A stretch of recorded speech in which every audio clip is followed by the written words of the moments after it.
जब लग गुरु मिले न सांचा, तब लग गुरु करो 10 पांचा। क्या गुरु बदल सकते हैं? क्या गुरु बदलने से पाप लगता है? अध्यात्म के इस मैदान में आखिर सही गुरु कौन है? गीता जी में वर्णित तत्वदर्शी संत कौन है? इन सभी प्रश्नों के उत्तर जानने के लिए अवश्य सुनिए जगत गुरु तत्वदर्शी संत रामपाल जी महाराज के मंगल प्रवचन। तो भगवान शिव की वह बुद्धि खोल दी, उसने देखा वो अपनी दिव्य दृष्टि से, सचमुच ये जाके आई है। तो भगवान शिव ने पार्वती जी से पति पत्नी का नाता तोड़ दिया, रहते वहीं पर, लेकिन उनसे वो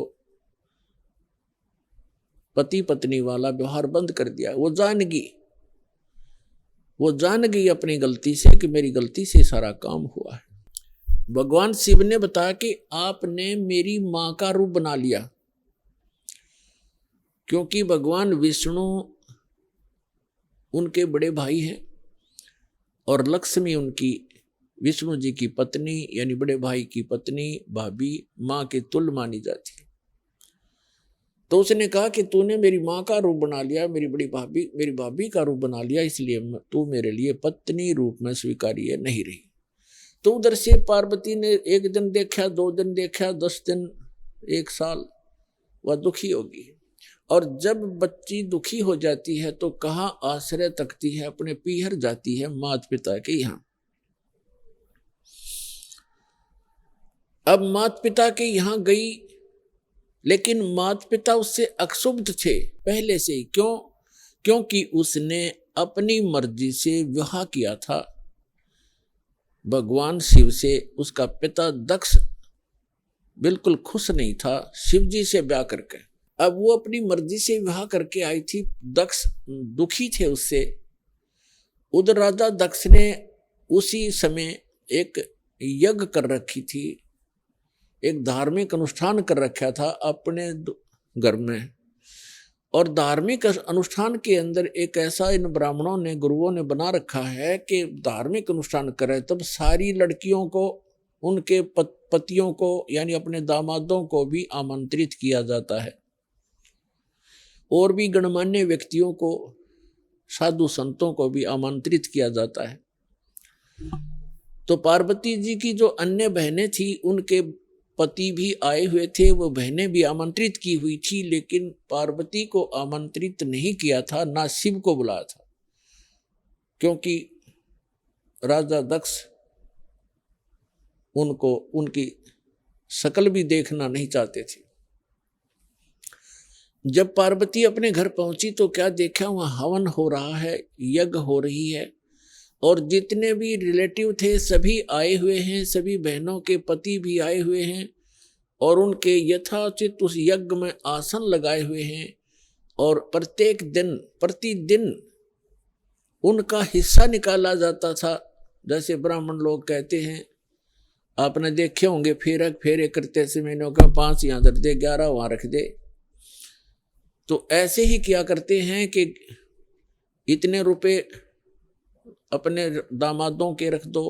तो उनका हिस्सा रखा हुआ था प्रत्येक के आसनों के पास। और पार्वती सब पूरे मंडप में घूम के अपनी माँ के पास आ गई, और ना दक्ष उनसे मुख से बोला कि आजा बेटी, और बेटी माँ के पास ही अपना दुख रोया करती है।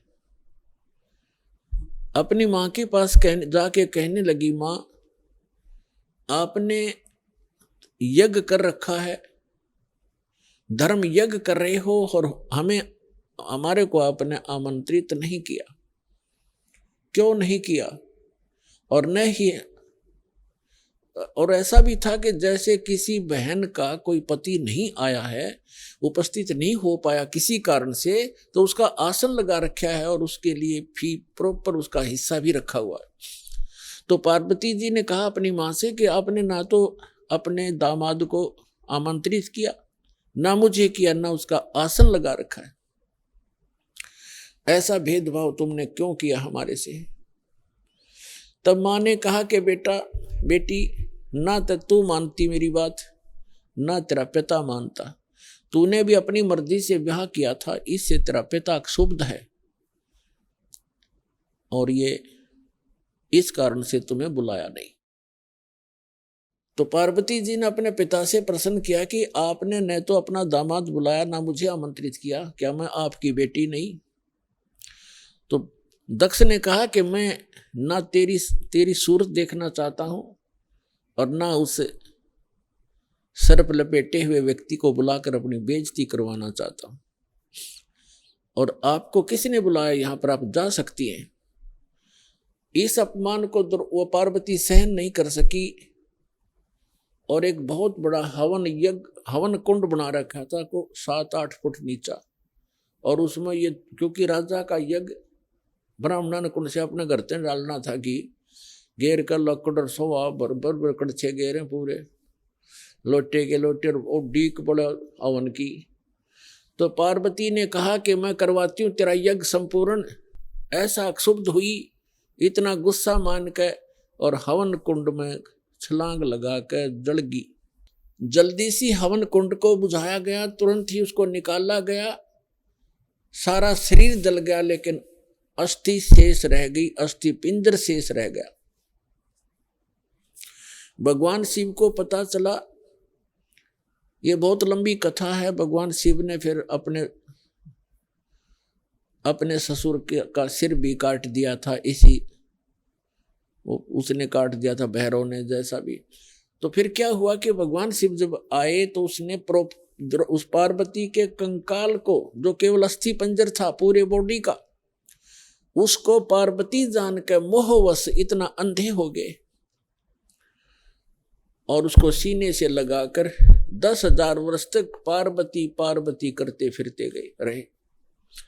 एक दिन भगवान ने सुदर्शन चक्र से उस पार्वती के टुकड़े टुकड़े कर दिए, उस अस्थि पिंजर के। तो उसके विषय में बताते हैं कि जहां नैन गिरी वह नैना देवी, जहां धड़ गिरी उसकी वहां पर वैष्णो देवी। ऐसे वैष्णो देवी और नैना देवी की स्थापना हुई क्योंकि वहां इन पार्ट्स ऑफ द बॉडी को, शरीर के अंगों को, जहां नैन गिरी थी वहां उनकी समाधि दे दी और उसकी एक यादगार बना दी कि यहां पर ऐसी घटना घटी थी, कहीं आने वाले समय में कोई इन ऐतिहासिक और पौराणिक बातों को झूठा ना सिद्ध कर दे, इसलिए वो यादगार बनाई थी। और आज वहां पूजाएं शुरू होगी।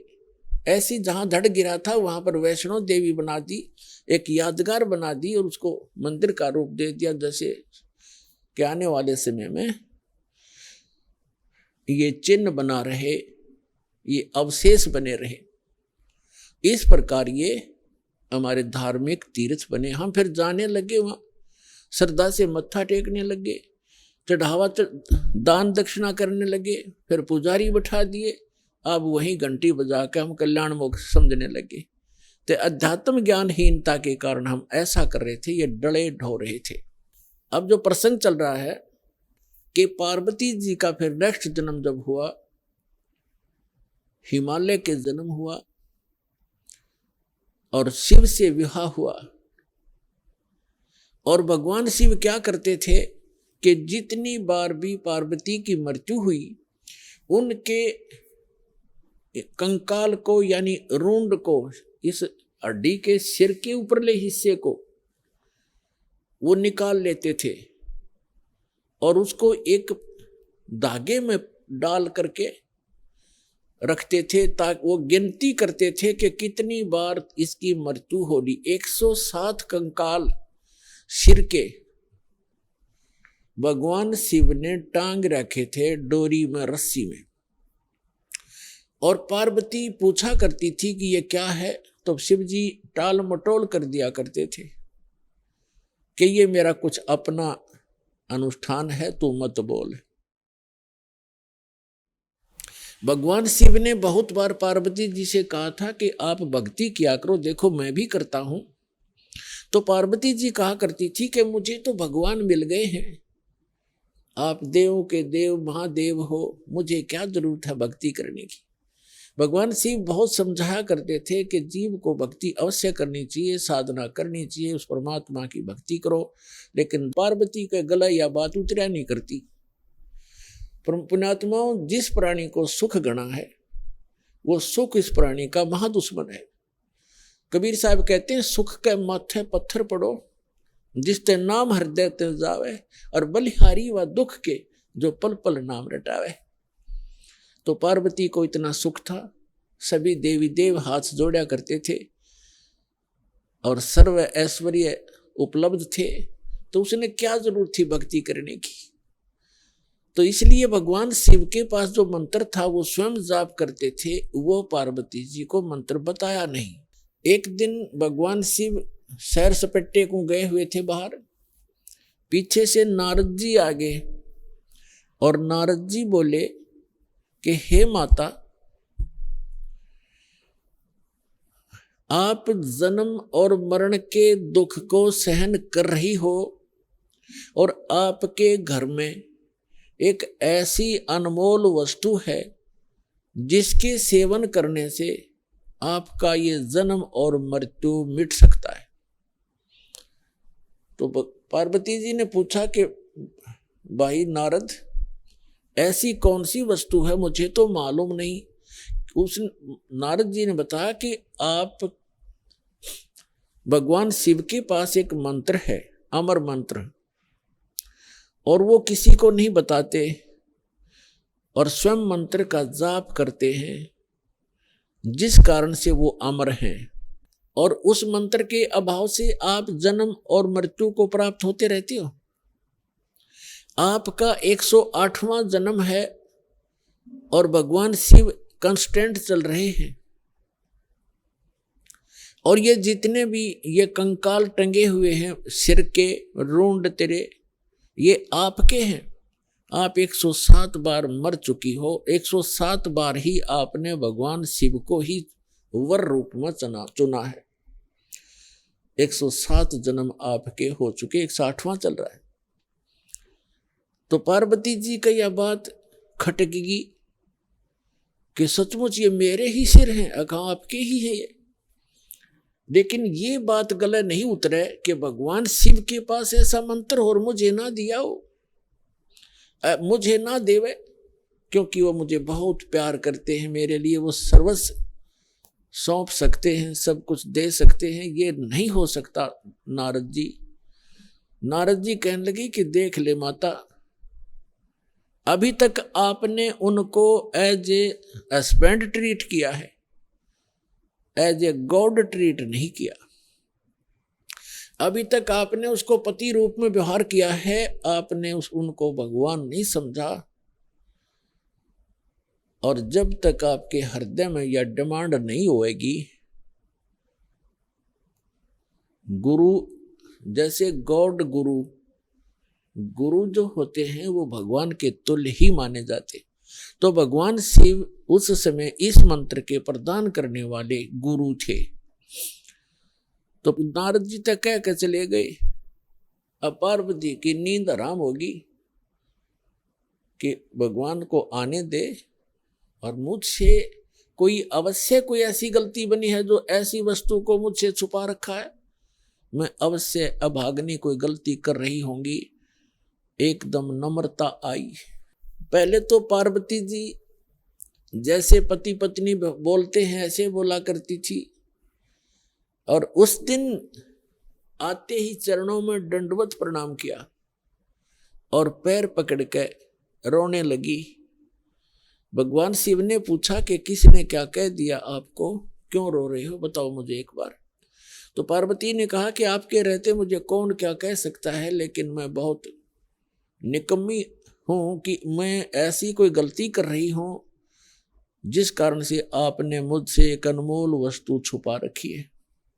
और मैं तो बालक हूं, आप तो भगवान हो, बालकों की गलतियां माफ किया करते, मैं तो बालिका हूं आपके सामने, और मुझे क्षमा करो, मुझसे कोई ऐसी गलती हुई। आपके पास एक अमोघ मंत्र है जिससे मेरा कल्याण हो सकता है, और तब भगवान शिव ने पूछा, भगवान शिव ने सोचा आज या कौन सा स्टेशन पकड़गी, यदि कदे भी इस बात के निकट भी नहीं थी, ना ऐसा मैंने कदे भाव देखा, ऐसी विनम्र नहीं देखी। तब उसने कहा कि तुझे कौन ऐसा भगवान मिल गया जो तेरी बुद्धि बदल दी,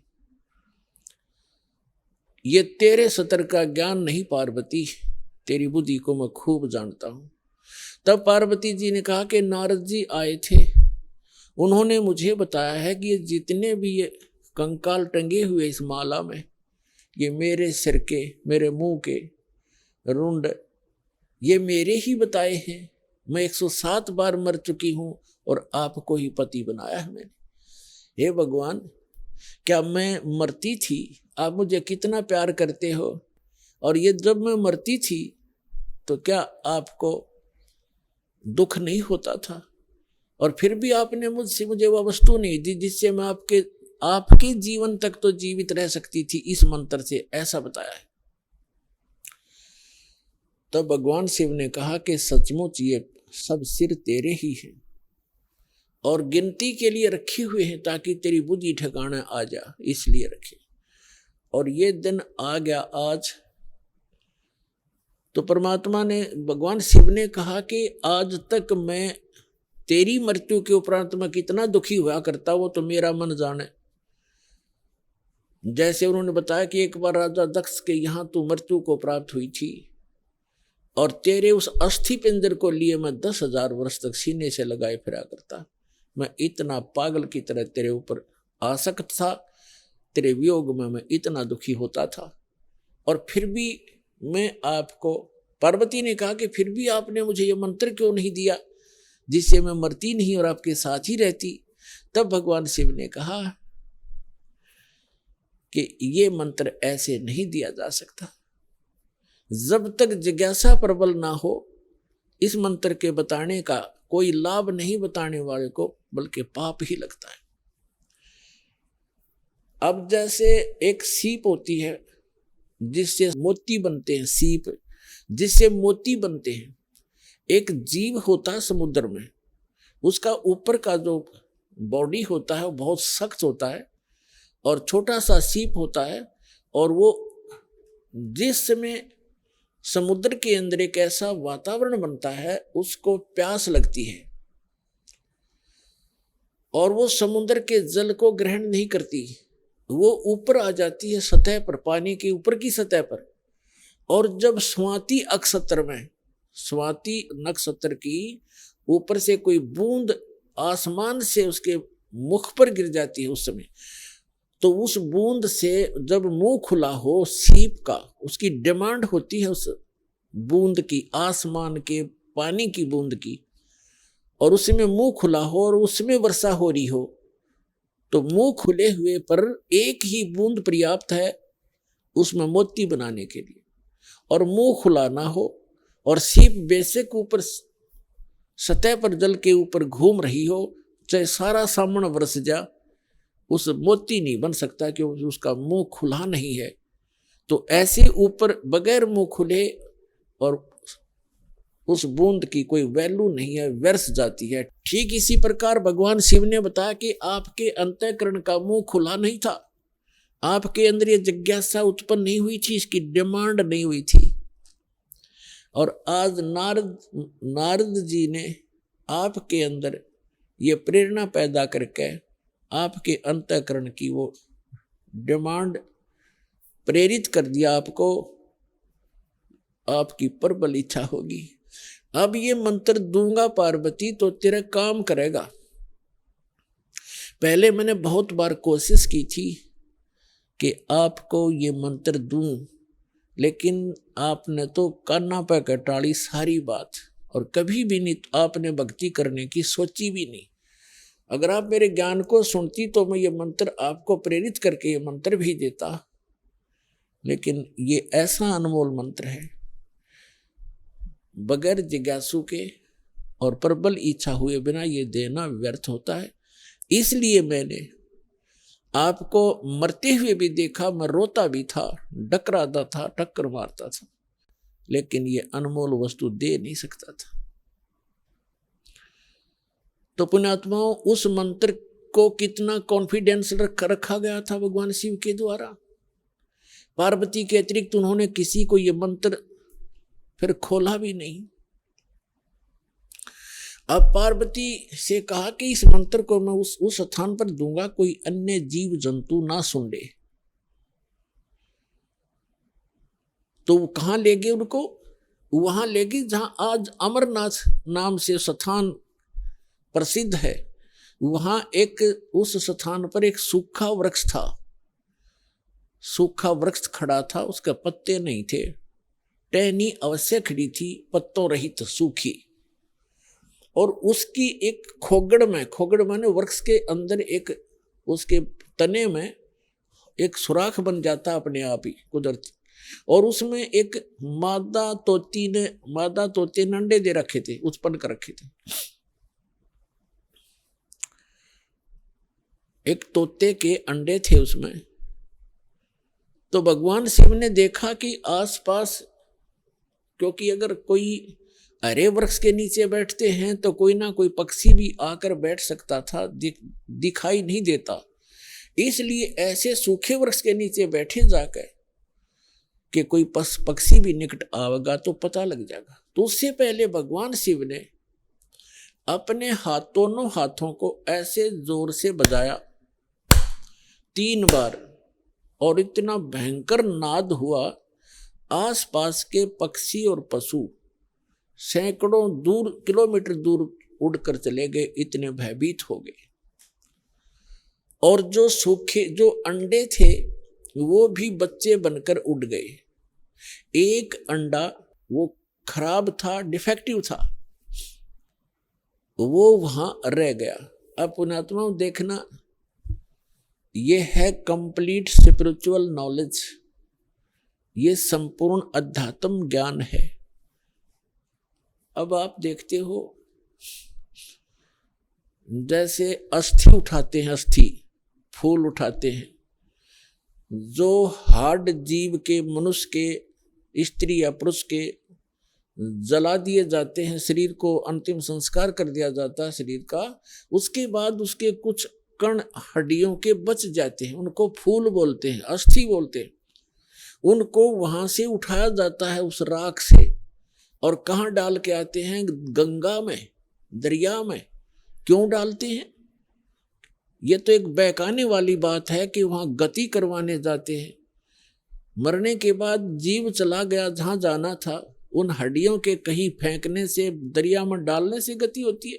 उसका मूल उद्देश्य ये है कि जैसे हम जिस बॉडी में रहे हैं, ये शरीर हमने सबसे प्रिय है। इंसान कोई रोगी हो जाता है, रोग भयंकर होता है, उसमें बहुत इलाज करवाना पड़ता है, तो अपने मकान और जमीन को भी बेचकर इस शरीर को सुरक्षित रखना चाहता है। ये कितना प्रिय होता है। और इसको छोड़कर जब ये प्राणी जाता है, पहले ये ऊपर ले जाया जाता है, वहां तपस्शिला पर इसको भूना जाता है, इसके अंदर से गंध निकालकर फिर इस जीव को फेंक दिया जाता है। ये आकाश मार्ग से आकर धर्मराज के दरबार में पंक्ति में खड़ा हो जाता है। इस प्रोसेस में इसको 10-12 दिन लग जाते हैं। इसलिए 13वें दिन ये वापस आ जाता है, जहां इसने गधा बनना है, कुत्ता बनना है, सूर बनना है या भूत बनना है, उस लाइन में फिर लग जाता है। तो ये प्रेत बन जाते हैं अधिकतर। भूत पूज कर भूत बनेंगे, तो हम सब भूतों की पूजा ही करते थे। तो प्रेत बनकर आता है कहाँ? अपने घर में। घर से फिर अपने शरीर को खोजता है, मेरा शरीर कहाँ, उसमें प्रवेश करूं। फिर वो वहां से चलता चलता जाता है, क्योंकि एक फिल्म सी बनी होती है, वो फिर वहां जाता है जहां उसका अंतिम संस्कार किया होता है। तो वहां अगर वो अस्थि नहीं उठाई जाती है तो वो जीव उन अस्थियों को चिपक जाता, मेरी है, ये मेरी है, उनका चिपका रहता वहां पर। और उन्होंने, जिन गुरुओं को ज्ञान तो था नहीं, उन्होंने सोचा कि ये अस्थि अगर यहां से उठा कर और कहीं फेंक आवे, दरिया में डाल दें, तो ये उस प्रेत का हाथ ना लगे, वो यहाँ चिपक कर ना बैठे इन शमशान घाट में, यहाँ गांव में ना रहे, कहीं और चला जा। इसलिए उसको उठाकर उनकी अस्थियों को जल प्रवाह कर देते हैं, वहां डालने के बाद फिर इसको पता ही नहीं लगता वो कहाँ गई। इनका ये उद्देश्य होता है कि वो वहां से जगह छोड़ जावे, उनकी खोज में उड़ा गंगा किनारे धक्के खाता रहे। तो पुण्यात्मा, ये अस्थि उठाने की ये प्रक्रिया यहां से चली है, और इसे उठाओ या ना उठाओ ये कोई फायदा नहीं, उसमें कोई लाभ या हानि नहीं है उस जीव को जो चला गया शरीर को छोड़कर बाद की क्रियाओं से। अब ऐसे ही जैसे आपको बहुत बार बताया है कि इस प्राणी को मानव शरीर दो प्रकार से प्राप्त होता है।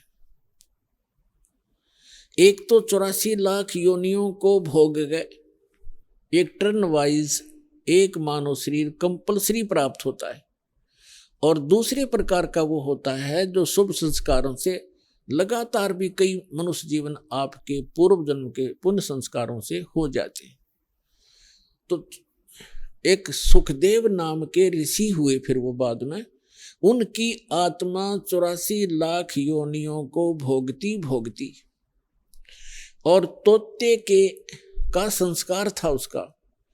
अब तोते में उसका इतना ही संस्कार था कि उस गंदे अंडे में ही उसकी वो अंडा उसके निमित्त था वो अंडा। जैसे गर्भ में ही कई बच्चे मर जाते हैं तो उनका उतना ही संस्कार होता है उस मनुष्य जीवन का, तो वो पूरा कर लिया उसने। एक मनुष्य जीवन, गर्भ में मर जाना, बाहर आते ही मर जाना, इस तरह।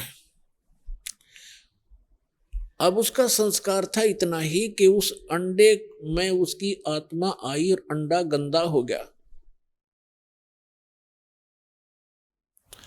अब उसके बाद भी वो उसका चिपका रहा कि मेरा है, वो आत्मा वही रही, और बाकी अंडे जो स्वस्थ थे भगवान शिव की अपनी जो धारणा से कि आसपास कोई अंडा हो वो भी स्वस्थ हो जाए, तो वो उस ताड़ी बजाने से अंडे बच्चे बनकर और पक्षी बनकर उड़ गए। अब वो संस्कार था उसका ऐसा ही निर्धारित था कि वहां भगवान शिव कथा सुनावेगा पार्वती को, और उसके संस्कार से फिर वो परमात्मा, क्योंकि कोई भी ज्ञान उपदेश दिया जाता है पहले सत्संग किया जाता है। तो भगवान शिव ने पार्वती को पहले उस अमर परमात्मा की कथा सुनाई कि कोई ऐसी शक्ति है, इनको वैसे ज्ञान नहीं, लेकिन वेदों से जैसा इनको ज्ञान प्राप्त हुआ तो ये बता रहे थे कि पार्वती उस परमात्मा की भक्ति करनी चाहिए, उस भगवान की भक्ति से जीव का मोक्ष होता है। और मानव शरीर, इन देवताओं को भी ये मानव शरीर माना जाता है, और मानव शरीर ये भगवान की साधना उपासना के लिए ही प्राप्त होता है। और फिर वो बताने लगे कि ध्यान लगाओ, मैं बताता जाता हूं, जहां टारगेट मैं आपको बताऊं आपकी सुरती वहीं पहुंचे। क्या बताया कि मूल कमल जो गुदा के पास है, रीढ़ की हड्डी के अंदर की तरफ, उसमें गणेश जी का वास है और उसका किलियम जाप है, और ऐसे इसको ऐसे ऐसे बोल। फिर बताया कि उससे 2 उंगल ऊपर सावित्री और ब्रह्मा जी का कमल है, उसका ये मंत्र है। फिर बताया शरीर के इसके ऊपर नाभि कमल है, उसमें विष्णु और लक्ष्मी का वास है, और वहां पर ये मंत्र है जो आपको दिए जाते हैं, इनको जाप करो। उसके बाद फिर हृदय कमल है, उसमें महादेव और पार्वती का स्थान है। अपनात्माओं, ये लीला आपको बहुत देर से समझ में आओगा। ये ज्ञान आपको पहले भी बताया है कि ये काल क्या लीला करता है। ये एक ब्रह्मांड के सर्वोपरि शिखर में, चोटी में, वहां 3 स्थान बनाकर रहता है, और वहां 3 ही रूप धारण कर लेता है, और वहां इस दुर्गा के ये 3 ही रूप बनाकर अपने साथ रखता है। जैसे एक एक रजोगुण प्रधान अक्षेत्र है, उसमें स्वयं ये चतुर्मुखी रूप धारण करके सावित्री रूप बनाकर अपने साथ रखता है। एक सतोगुण प्रधान अक्षेत्र है, उसमें ये स्वयं विष्णु रूप धारण कर लेता है और लक्ष्मी को, और उसको दुर्गा को लक्ष्मी रूप में रखता है। और तीसरा वहां पर एक तमोगुण प्रधान क्षेत्र है, उसमें ये स्वयं अपना शिव रूप धारण करके, जैसा शिव आप देखते हो, और उसके 5 मुख हैं, उसके शिव के भी 5 मुख हैं। वहां पर जब ये बनाता है वो 2-1 भी रख लेता है, ऐसा इसकी लीला। तो वह 10-10 भी मुख बना सकता है ये, वहां 10-1000 तक ये मुख बना सकता है ये काल। तो वहां ये शिव रूप में रहता है और दुर्गा को पार्वती रूप में रखता है। तो जो हमारे कमलों के अंदर जो हमने जो दिखाई देंगे देवता, वो वही उसी का रिफ्लेक्शन दिखता है। और वहां के इन स्थानों के इंचार्ज ये इनके पुत्र होते हैं, जहाँ इनके कार्यालय हैं, जैसे शिवपुरी है, विष्णुपुरी है, ब्रह्मापुरी है, ये अलग है। और वहां पर रिफ्लेक्शन उसका ही आता है। और वहां जो जीव इस मंत्र का की साधना करते हैं, उनकी साधना का अकाउंट ये इसके पुत्र रखते हैं। जैसे हम ब्रह्मा जी और सावित्री का जाप करते हैं, तो वो अकाउंट इनके पास जाएगा, अकाउंट यही रखेंगे ये ब्रह्मा विष्णु महेश ही अलग से। तो पुण्यात्माओं, ये PhD का मार्ग है, धीरे धीरे आपको समझ में आएगा। तो यहाँ शिव बता रहा है कि हृदय कमल में शिव और पार्वती का स्थान है, इसके ऐसे 12 पंखुड़ियां हैं, इसका ये मंत्र है। फिर कंठ कमल में देखिए दुर्गा का स्थान है, और इसमें इतने कमल हैं, 16 कमल, 16 पंखुड़ी हैं, और इसका ये मंत्र है। तो ऐसे जब वो जाप करती हुई जा रही थी, फिर कहा कि त्रिकुटी में की तरफ चलो पार्वती। अब जो ही वो ऊपर को उठी, यहां से समाधिस्थ हो गई वो, क्योंकि पुण्यात्माएं जो होती हैं उनका शरीर एक बहुत कोमल होता है, उनमें इतने विकार नहीं होते जैसे हम कलयुग में आ गए। सतयुग में क्या था, सतयुग में प्रत्येक व्यक्ति कोई भी था, जन साधारण भी और ब्राह्मण गुरु भी, उनकी समाधि तुरंत लग जाया करती थी, क्योंकि शरीर इतना पिछले पुनः संस्कारों से इतना कोमल होता था, इतना स्वच्छ होता था, अंदर से सब नसें सब वो उनका साफ होता था, बहुत आसानी से समाधि लग जाती थी। तो ऐसी वो देव स्वरूप शरीर था पार्वती का, तो स्वयं उनका एकदम समाधि लग गई। वो अंदर सुरती उसकी कमलों में चली गई, और उन कमलों में घुसकर वो नजारा देखने लगी।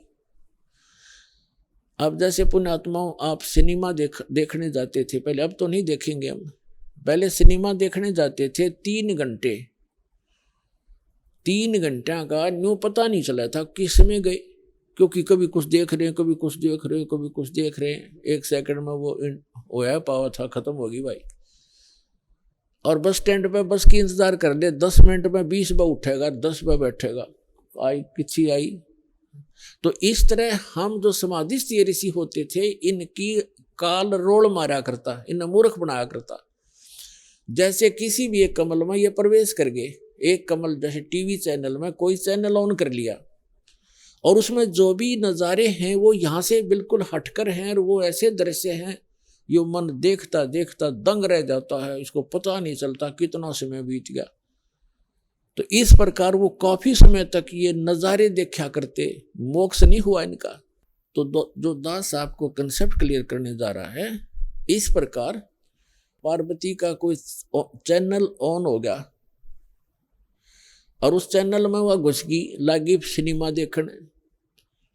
अब जब सुरती चली जाती है दूर, तो आभास शरीर को नहीं होता। जैसे हमने कई बार देखा कि बातें कर रहे होते हैं बस स्टैंड पर, और कुछ जो हमें नहीं जरूरत जिन व्हीकलों की, जैसे हम इंतजार कर रहे हैं बस की, अरे कोई ट्रक आ गया और उसके हमारे पास से गुजर गया हॉर्न देता हुआ, हमें पता भी नहीं वो हॉर्न कब देकर बजा के चला गया। हम इतने उन बातों में मगन हो गए, इतनी सुरती हमारी वहां से हट गई। तो ऐसे पार्वती की सुरती हट गई, और शिव जी बता रहे थे कि ऊपर देखो मूल कमल में आपको ऐसे दिखाई देगा, हृदय कमल में ऐसे दिखेगा। तो पार्वती की समाधि लगी, किसी कमल में पहुंच गई, वह घुस गई उसमें, वह सैर सपट्टे कर रही। उधर से वो गंदा अंडा जो था तोते का, वो स्वस्थ हो गया भगवान की चर्चा सुन के, और एक महापुरुष के मुख से वो जल्दी असर करती है। तो उसी समय वो स्वस्थ होकर अंडे से बाहर निकलकर बच्चा भी बन गया तोते का। और वो तोता फिर भगवान शिव बता रहे हैं कि ये मंत्र जाप करो, इसको ऐसे ऐसे जाप करो, किलियम किलियम जपो गौरा, सुन मंडल में पहुंचा बोरा। इस पर काफी लंबा प्रकरण है, फिर बताएंगे। और ऐसे हरियम हरियम जपो, तो सारा बता रहा था। तो वो बता रहा था, पहले तो पार्वती कह रही थी हाँ ऐसा ऐसा है, हाँ जी हाँ जी। तो फिर तोता लग गया कहने हाँ जी। अब पार्वती तो समाधिस्थ, भगवान शिव ने अला के देखा हुआ तो समाधिस्थ हो रही है, और हाँ जी की आवाज कहां से आ रही है। तो जब उसने देखा कि अवश्य यहाँ कोई व्यक्ति है, इधर उधर देखा तो तोते ने सोचा है भी शिव जी पकड़ेगा, तेरी टिटवी दाबेगा। अब वो उड़ लिया, तोता वहां से उड़ लिया फर्र दे ही करके।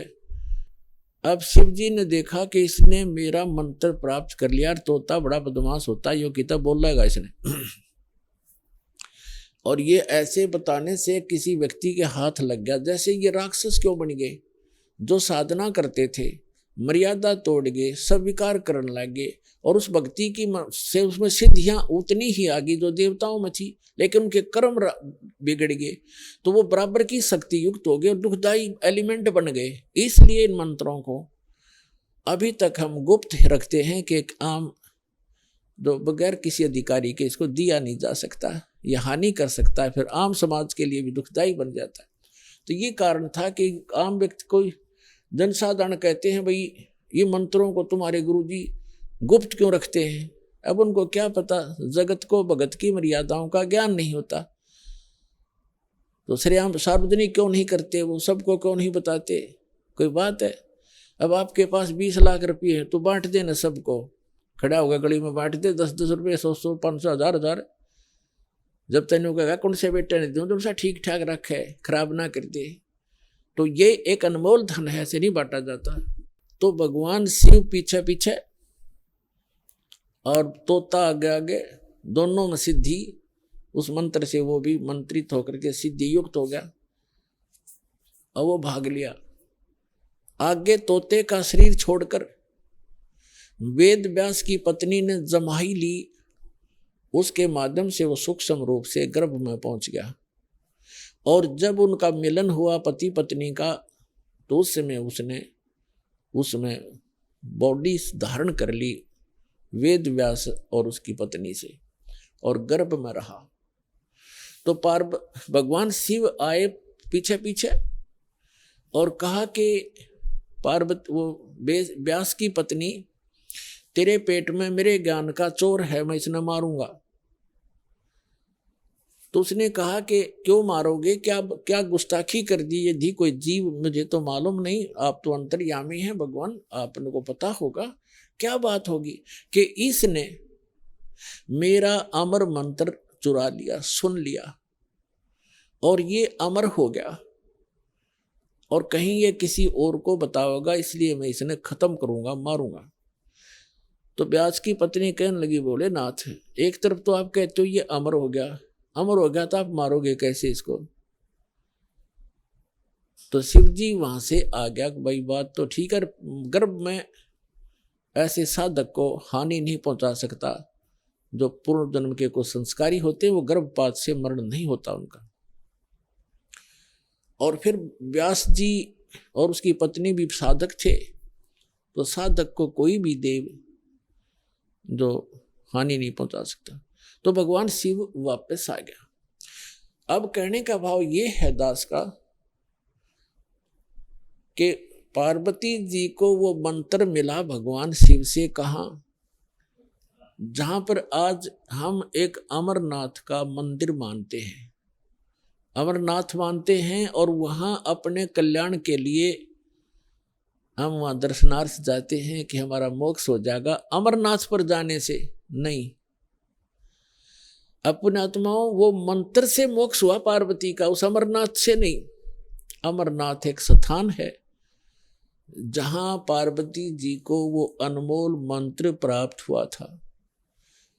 अब इस दास के पास वो कंप्लीट स्पिरिचुअल नॉलेज है, वो अमर मंत्र है। ये अमर मंत्र जो भगवान शिव ने पार्वती जी को दिया, ये तो इतना अमर है, जब तक शिव रहेगा पार्वती की मृत्यु पुनः नहीं होगी। और एक दिन पार्वती भी मरेगी, शिव भी मरेंगे, ये अविनाशी नहीं है। श्री इसका प्रमाण है श्री देवी भागवत 3रा स्कंद सचित्र मोटा टाइप 3रे स्कंद में गीता प्रेस गोरखपुर से प्रकाशित के 123 पृष्ठ पे भगवान विष्णु स्वयं कहते हैं, अपनी माता की स्तुति करते हैं दुर्गा की, तुम शुद्ध स्वरूपा हो, ये सारा संसार तुम ही से उद्भासित हो रहा है, मैं ब्रह्मा और शंकर आप ही के कारण हम वर्तमान हैं, और हमारा तो आविर्भाव माने जन्म और त्रोभाव माने मृत्यु हुआ करता है, हम अविनाशी नहीं है। अपनात्माओं, जैसे इस दास से मंत्र आप जी को बरवाला के पुराने आश्रम में मिला है, तो उसके लिए वो पुराना आश्रम अमरनाथ है, जहां वो मंत्र मिला आपको। अब उस बरवाला आश्रम में माथा टेकने तो नहीं, उस मंत्र के जाप करने से आपका मोक्ष होगा। और वो मंत्र आपको ये दास कहीं भी मिल जावे, जैसे घर घर जाया करते थे हम, घर में मंत्र देते थे, तो उनके लिए वो स्थान है, वो अमरनाथ, जहाँ ये मंत्र मिला था। उस उस अमर मंत्र के मिलने वाले स्थान से मोक्ष नहीं, चाहे माथा टेको चाहे ना टेको, उस मंत्र के जाप से मर्यादा में रहते हुए साधना करने से आपका मोक्ष होगा।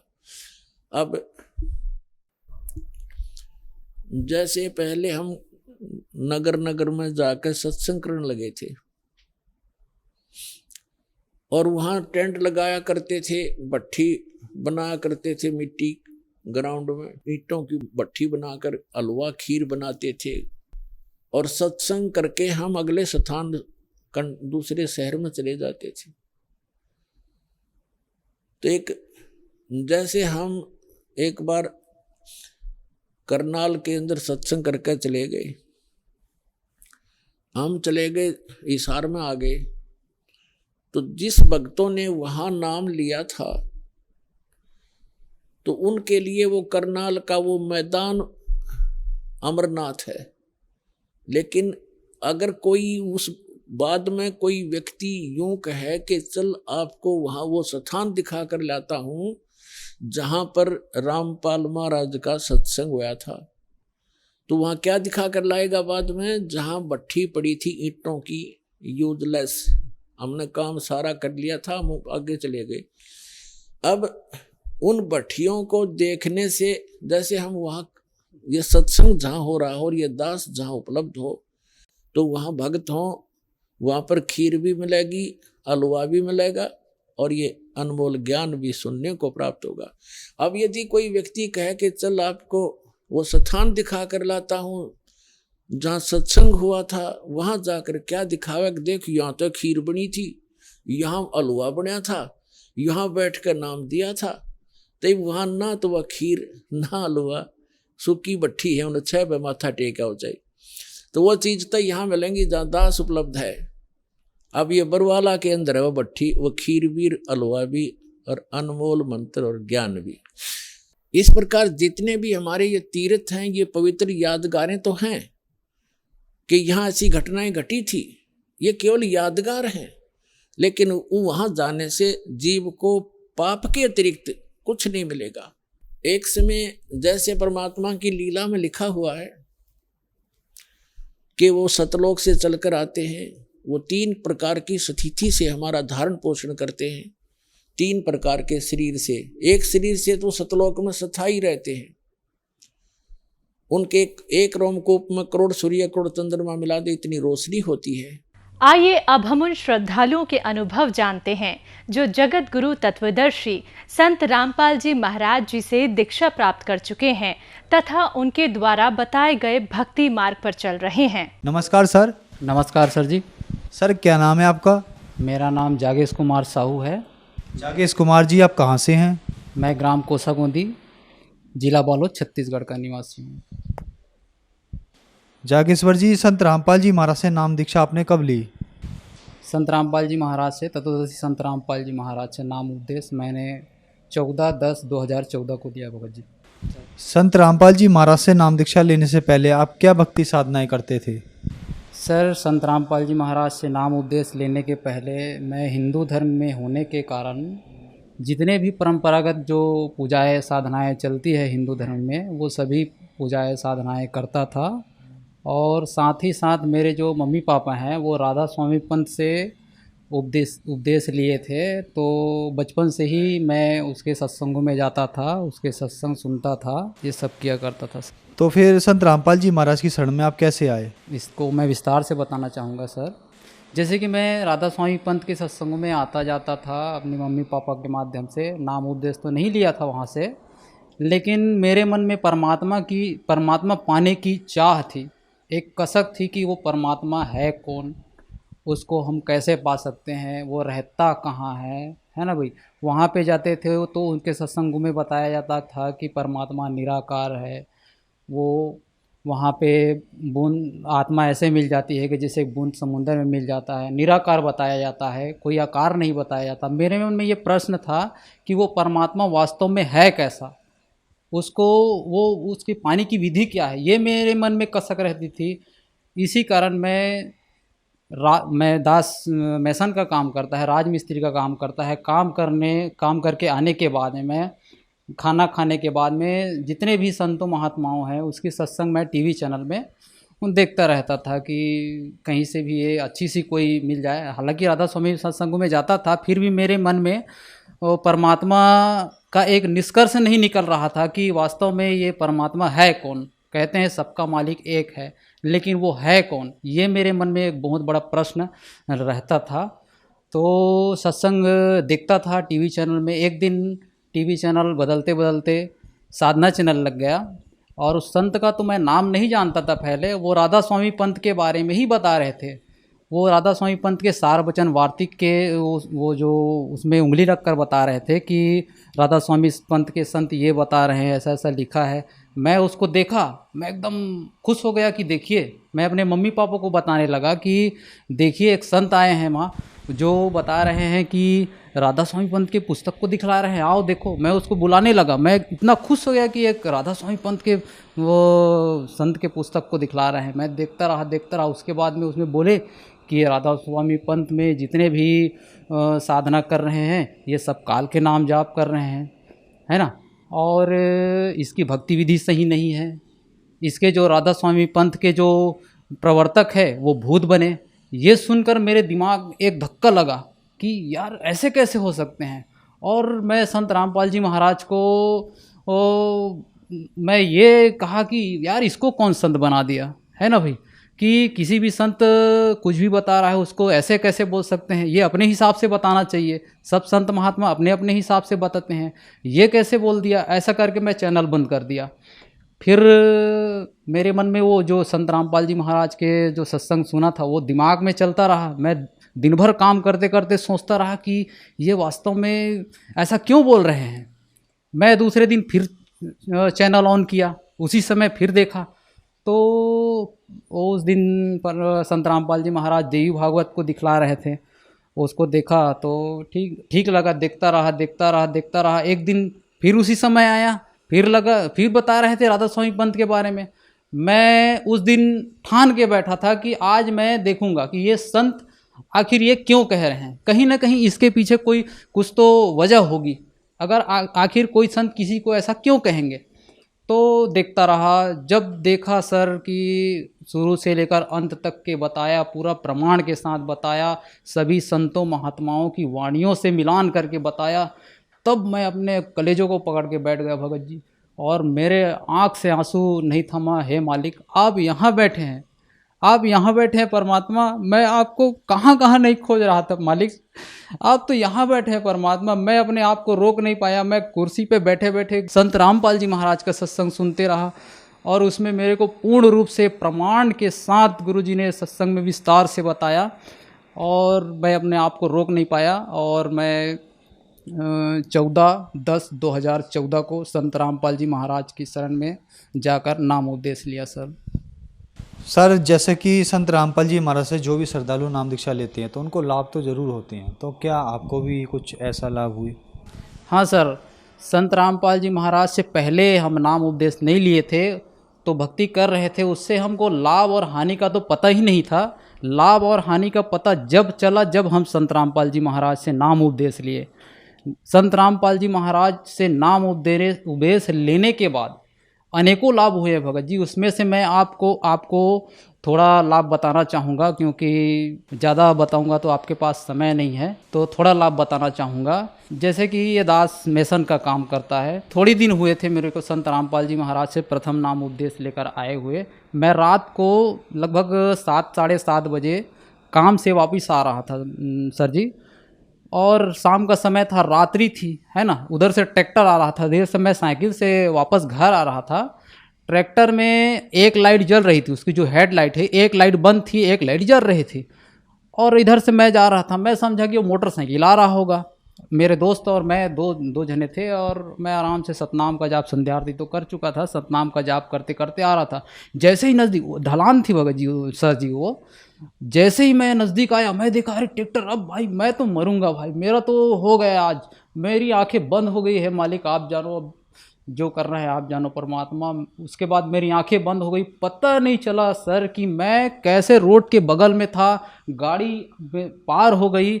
जब मेरी आंखें खुली तो यार मैं कहाँ हूँ, मेरे मन में ऐसा धक्का लगा कि हे मालिक, आप आज आपकी शरण में अगर मैं नहीं होता तो उस दिन मेरी जान निश्चित ही जानी थी सर। ये परमात्मा ने मुझे जीवन दान दिया। उसके बाद में मैं इतना काम करता था, राजमिस्त्री का काम करता था, हम सभी लोग काम करते थे। बहुत ज़्यादा काम करने के बाद भी हमारे पास में बचता नहीं था, हमेशा कर्ज में डूबे हुए थे। उसके बाद में खाने के लिए, ठीक से अपना जीवन यापन करने के लिए 2 रोटी का साधन भी नहीं था, मजदूरी करते थे। उसके बाद में परमात्मा ने धीरे धीरे हमारी आर्थिक स्थिति, संत रामपाल जी महाराज की सद्भक्ति लेने के बाद हमारी आर्थिक स्थिति में थोड़ा सुधार हुआ, 2 पैसे बचने लगे। और दास का छोटा बच्चा था, उसको बहुत शारीरिक रूप से परेशानी थी, वो हमेशा तबीयत ख़राब, एक का तबीयत ख़राब होता था, उसको हॉस्पिटल ले जाते थे, उसका ठीक होता था, उसको हॉस्पिटल ले जाते थे। जितने भी हम मजदूरी करते थे, जितने भी कमाई आता था, केवल हॉस्पिटल में ही जाता था, 1 पैसा बचता नहीं था। और उसके बाद में संत रामपाल जी महाराज से नाम उपदेश लेने के बाद में वो धीरे धीरे वो परेशानी थी वो दूर हो गई, और ये हमको आर्थिक लाभ हुआ। और मेरी भगतमती जो है, मेरी भगतमती का मैं बताना चाहूँगा, उसको भी परमात्मा ने जीवन दान दिया है। और बर्तन मांजने के लिए अचानक बैठी तो अचानक पेट में उसका दर्द हुआ। पहले से ऐसे कोई दिक्कत नहीं था, अचानक काल का दाव लगा, पेट में दर्द हुआ। उसके बाद में उसके पेट की जो बच्चेदानी का जो नस है वो फट गया सर। फटने के बाद ब्लड जमा हो गया, वो दर्द के मारे कर्राने लगी, क्या करूं। रात के 9:30 बज चुके थे, 10 बज चुके थे। मैं डॉक्टर के पास, अपने गांव में जो डॉक्टर है उसके पास ले गया, वो दर्द की दवाई दी, उसको खिला दिया। वो रात भर दर्द के मारे कर्राने लगी, कर्राते बेहोश हो गई। हॉस्पिटल ले जाने के बाद डॉक्टर के पास ले गया, डॉक्टर ने बोला कि इसको सोनोग्राफी करना पड़ेगा, सोनोग्राफी करने के बाद ही हम कुछ बता सकते हैं। मेरी भगतमती बेहोश थी, हम लोग संत रामपाल जी महाराज से उपदेश ले चुके थे, मेरी भगतमती बेहोश थी। उसके बाद डॉक्टर बोले कि इसके जो पेट की जो नस है, बच्चेदाने का जो नस है वो फट चुका है, और उसमें से ब्लड निकल के आप इसके पेट में जमा हो रहा है। अगर इसको ऑपरेशन अभी नहीं तो इसकी जान जा सकती है। उसकी जान को बचाने के लिए हमको उसका ऑपरेशन तत्काल करना पड़ेगा। तो मैं बोला ठीक है सर, अब ऑपरेशन करना पड़ेगा तो आप ऑपरेशन कीजिए। अब मैं क्या करूं, मेरा दिमाग काम नहीं कर रहा था, अचानक ऐसा हुआ।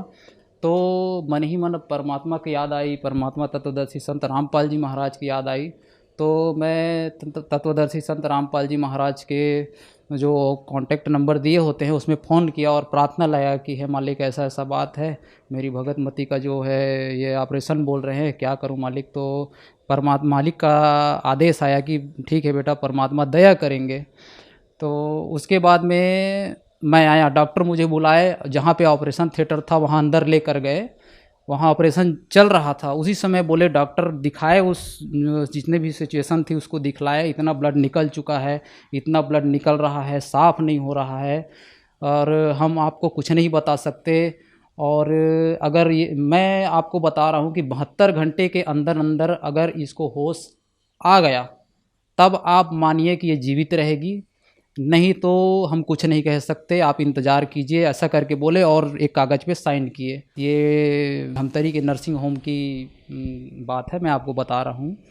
और उसके बाद में मैं बोला डॉक्टर को, ठीक है डॉक्टर साहब, आप अपना काम कीजिए, बाकी मालिक जो है देख रहे हैं, और जो भी करेंगे आप अपना काम कीजिए। उसके बाद में मैं वहाँ से निकल गया सर। उसके बाद में डॉक्टर अब आईसीयू में रखे थे, हमको मिलने नहीं दिया जा रहा था, हम बाहर में बैठे थे। तो 72 घंटे तक इंतज़ार करने के लिए, अब मेरे को तो ये नहीं था कि वो बचेगी, ऐसा नहीं था। वो उस दिन तो उसकी मृत्यु होनी थी। संत रामपाल जी महाराज के बाद प्रार्थना लगाए, संत रामपाल जी महाराज का आदेश आया कि ठीक है बेटा, परमात्मा दया करेंगे, और इंतज़ार किए। उसके बाद जो डॉक्टर हमको 72 घंटे का समय दिया था, मालिक की, संत रामपाल जी महाराज की दया से वो केवल 8 घंटे में ही उसको होश आ गया, और आज वो पूर्ण रूप से स्वस्थ है, जीवित है। इस तरह से परमात्मा मालिक तत्वदर्शी संत रामपाल जी महाराज की दया से उसको भी जीवन दान मिला, मुझे भी जीवन दान मिला। दास के पास 2 रोटी का साधन नहीं था, मालिक ने वो भी दया किया। तो इस तरह से हमको सारे लाभ मिले। एक आध्यात्मिक लाभ भी हुआ है, मैं उसको भी आपको थोड़ा सा बताना चाहूँगा। मैं एक दिन सतलोक लेकर गए संत रामपाल जी महाराज मुझे। संत रामपाल जी महाराज मेरे आगे आगे चल रहे थे, मैं पीछे में चल रहा था। सतलोक के सामने मैं गया, मैं अकेला था वहाँ पे, संत रामपाल जी महाराज वहाँ पे नहीं थे। मैं इधर उधर देख रहा था कि मैं ये कहाँ आ गया। बहुत बड़ा गेट था और मैं इधर उधर देख रहा था। गेट अचानक खुला, गेट खुला तो उसमें थे एक दूधिया प्रकाश। उस प्रकाश का तो मैं वर्णन नहीं कर सकता। मैं देखा, मेरे को लगा कि मैं ये कहाँ आ गया। उसके बाद में उधर से हंस आत्माएँ आई, बहुत बड़े बड़े उसके शरीर थे, लंबे लंबे हाथ थे, सफ़ेद वस्त्र धारण किए थे। बहुत दूर से देखा, मैं गेट के सामने खड़ा था, वो लोग खुशी मनाते आ रहे थे। आए और मुझे सीने से लगा लिए, सीने से लगाए और सीधे ले गए। उसके बाद मैं परमात्मा के इधर उधर और ज़्यादा कुछ तो नहीं देखा, सीधा परमात्मा जहाँ पे उसके सिंहासन है वहाँ पे गया और दंडवत प्रणाम किया। बगल में तत्वदर्शी संत रामपाल जी महाराज थे, सिंहासन में पूर्ण परमात्मा कबीर साहिब जी विराजमान थे। और उसके बाद में दंडवत प्रणाम किया। उसके बाद सिर ऊपर करके देखा तो तत्वदर्शी संत रामपाल जी महाराज सिंहासन पर विराजमान थे। मैं वहाँ से उठा, चंवर किया। चंवर करने के बाद में फिर दंडवत प्रणाम किया और संत रामपाल जी महाराज का, मालिक का इतना ज़ोर से जय घोष किया। मैं अपने जीवन में उतना ज़ोर से जय घोष नहीं किया था। मैं नींद से मेरी आवाज़ बाहर निकल गई। भगतमती मेरी बगल में सोई थी, वो बोले कि क्या कर रहे हो भगत जी। मैं उसको बता नहीं पाया, मेरा शरीर जो है एकदम सुन्न हो गया था, मैं बता नहीं पाया उसको। सवेरे उसको बताया कि मैं ऐसा ऐसा बात है, मैं सतलोक गया था, मालिक के दर्शन हुए। मैं अब यही है, आध्यात्मिक लाभ भी हुआ है। सर, संत रामपाल जी महाराज से नाम दीक्षा कैसे ली जा सकती है? संत रामपाल जी महाराज से नाम उपदेश लेना बहुत ही आसान है सर। संत रामपाल जी महाराज ने इतनी दया की है कि जगह जगह नामदान सेंटर खोल दिए हैं, सभी ज़िलों में नामदान सेंटर खोल दिए हैं। और टीवी में सत्संग आता है, सत्संग चलता है, उसके नीचे में पीली पट्टी चलती है, उसमें कॉन्टेक्ट नंबर दिए होते हैं। उस कॉन्टेक्ट नंबर में आप कॉन्टेक्ट करके आप अपने नज़दीकी नामदान सेंटर का पता कर सकते हैं और संत रामपाल जी महाराज से नाम उपदेश लेकर अपने भक्ति कर सकते हैं। धन्यवाद सर। अच्छा साहब।